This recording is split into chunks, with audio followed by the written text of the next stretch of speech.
Assalamualaikum warahmatullahi wabarakatuh.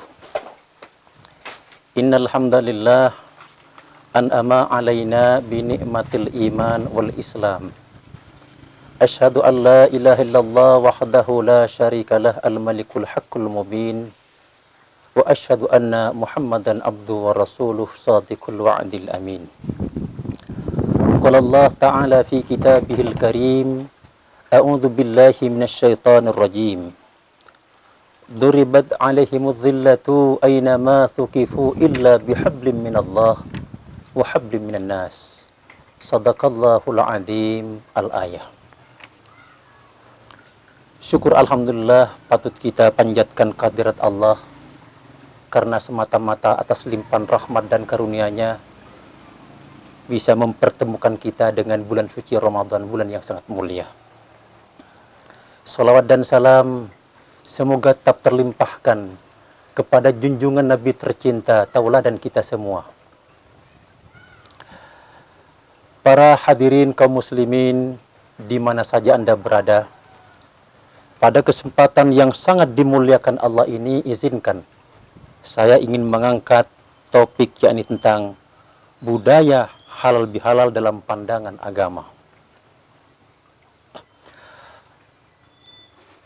Halal bihalal itu merupakan fenomena budaya. Khusus hanya terjadi di negeri Indonesia.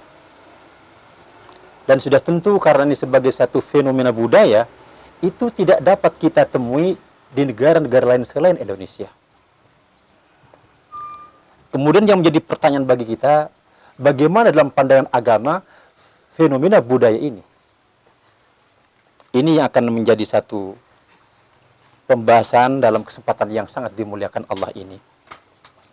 Kita ketahui bahwa fenomena budaya halal bihalal ini itu sudah terjadi bertahun-tahun. Dan menjadi suatu bagian yang tak terlepaskan dengan perjalanan hidup orang-orang yang beriman. Dan fenomena budaya ini sebagaimana kita ketahui hanya terjadi di Indonesia, yakni ketika sudah kita selesai melaksanakan ibadah puasa. Atau tepatnya lagi setelah kita melaksanakan hari lebaran Idul Fitri. Kaum muslimin yang dimuliakan Allah, di mana saja Anda berada, substansi dari halal bihalal itu mengandung dua unsur. Unsur yang pertama adalah unsur silaturahmi. Ini unsur yang pertama. Kemudian unsur yang kedua adalah yakni saling bermaafan. Sudah tentu silaturahmi, kemudian saling bermaafan itu bagian dari nilai-nilai ajaran agama. Bahkan dalam satu hadis Rasulullah SAW menyampaikan, "Man arada an tatula hayatuhu wa yuzada fi rizqihi falyasil rahimah."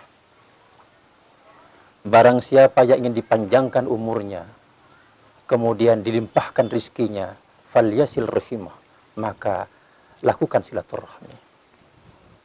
Kemudian saling bermaafan, karena setiap manusia pasti kullu bani adam khata'un. Rasulullah menyampaikan seperti itu. Setiap cucu Adam pasti khata'un, pasti punya kesalahan, pasti punya dosa. Wa khairu khata'ina tawwabun, dan sebaik-baik orang yang mempunyai kesalahan, sebaik-baik orang yang mempunyai dosa adalah dia bertobat dan mohon maaf. Apabila kesalahan itu kepada Allah, kita bertobat kepada Allah. Tetapi apabila kesalahan itu kepada sesama manusia, Allah tidak akan bakal memberikan ampunan sebelum orang disakiti memberikan maaf kepada kita. Kaum muslimin yang dirahmati Allah, di mana saja Anda berada, ayat yang saya baca dalam mukaddimah tadi itu diabadikan oleh Allah dalam surah Ali Imran ayat 112. Duribat 'alaihimudz zillatu aina ma thuqifu illa bihablim minallah wa hablin nas. Akan aku timpakan kehinaan kepada manusia di mana saja mereka berada. Ada dua orang yang terlepas dari kehinaan Allah. Yang pertama ini orang yang senantiasa menjalin hubungan yang baik dengan Allah, hablum minallah, Dan yang kedua, yakni orang yang menjaga hubungan dengan sesama kita. Kaum muslimin yang saya muliakan di mana saja Anda berada. Mengapa fenomena budaya halal bihalal yang hanya terjadi di Indonesia ini itu sangat sejalan dengan jiwa agama Islam? Pernah suatu ketika Rasulullah Sallallahu Alaihi Wasallam ketika berada di tengah-tengah para sahabat, beliau sebelum menyampaikan tausiahnya, kemudian beliau bertanya kepada orang yang hadir pada waktu itu. Hai sahabatku, hai kaum muslimin, siapakah di antara kalian yang hari ini ada orang yang engkau sakiti hatinya sehingga engkau tidak bertegur sapa? Ketika Rasulullah menyampaikan seperti ini, seluruh membisu seribu bahasa.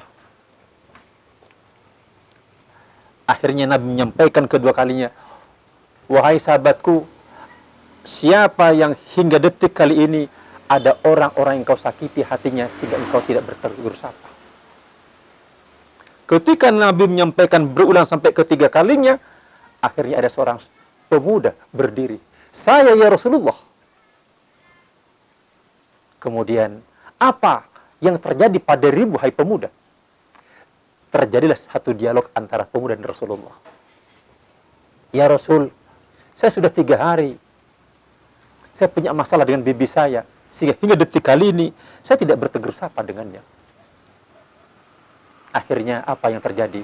Hai pemuda, dengan mata agak memerah, Rasulullah menyampaikan kepada pemuda ini, hai pemuda, sebelum engkau dimaafkan oleh bibimu, sebelum engkau menjalin hubungan yang baik dengan bibimu, maka sebaiknya engkau keluar dari majelis ini. Betapa sangat kerasnya Rasulullah. Seluruh sahabat pada waktu itu melihat pemuda ini. Akhirnya pemuda ini karena diusir oleh Rasulullah, dan engkau tidak boleh kembali sebelum engkau minta maaf kepada bibimu. Kaum muslimin yang dirahmati Allah, di mana saja Anda berada, akhirnya pemuda ini mencari bibinya.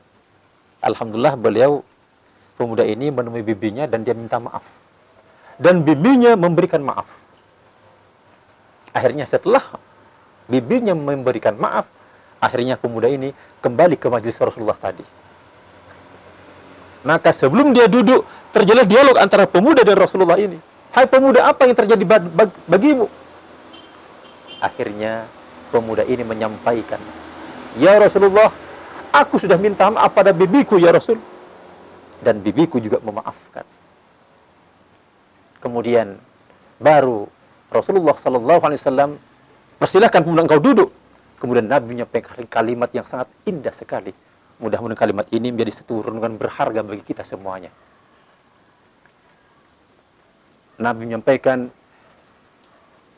Inna rahmatallah la tanzu ala qaumin fihim khati'ur rahim. Sesungguhnya rahmat Allah tidak akan turun kepada satu majelis di mana majelis itu ada orang yang qati'ur rahim, ada orang pemutus silaturahim. Inilah betapa sangat berartinya silaturahim. Hubungan kepada Allah, hablum minallah, tetapi yang sampai di sana juga, tapi harus kita ikuti dengan hubungan sesama dengan baik, yakni hablum minas. Kemudian yang kedua, yakni saling memaafkan. Kita ketahui bahwa puasa, tujuan dari puasa dilaksanakan, kita ketahui adalah la'allakum tattaqun. Mudah-mudahan kalian menjadi orang yang bertakwa. Apa ciri-ciri orang bertakwa ini? Salah satu watak orang yang bertakwa sebagaimana yang Allah abadikan dalam surah Ali Imran ayat 134. Alladzina yunfiquna fis sarra'i wad-dharra wal kadhiminal ghaidha wal 'afina 'anil nas. Ada 3 ciri orang bertakwa. Yang pertama adalah orang yang senang bersedekah, baik di waktu lapang maupun waktu sempit. Yang kedua, wal kadhiminal ghaidha, yakni orang yang pandai menjaga, mengendalikan amarahnya, atau orang yang memiliki kecerdasan emosional. Kemudian yang ketiga, wal 'afina 'anil nas, yakni orang yang senantiasa saling memaafkan. Kalau dia salah, minta maaf. Kalau dia ada orang yang disalah, dia bisa memberikan maaf. Itulah watak orang yang berpuasa. Semoga apa yang saya sampaikan bisa memberikan nilai manfaat kepada kita semuanya. Kalau ada benarnya itu semata-mata datangnya dari Allah. Kalau ada salah kata saya minta maaf. Wabillahi taufiq wal hidayah. Assalamualaikum warahmatullahi wabarakatuh.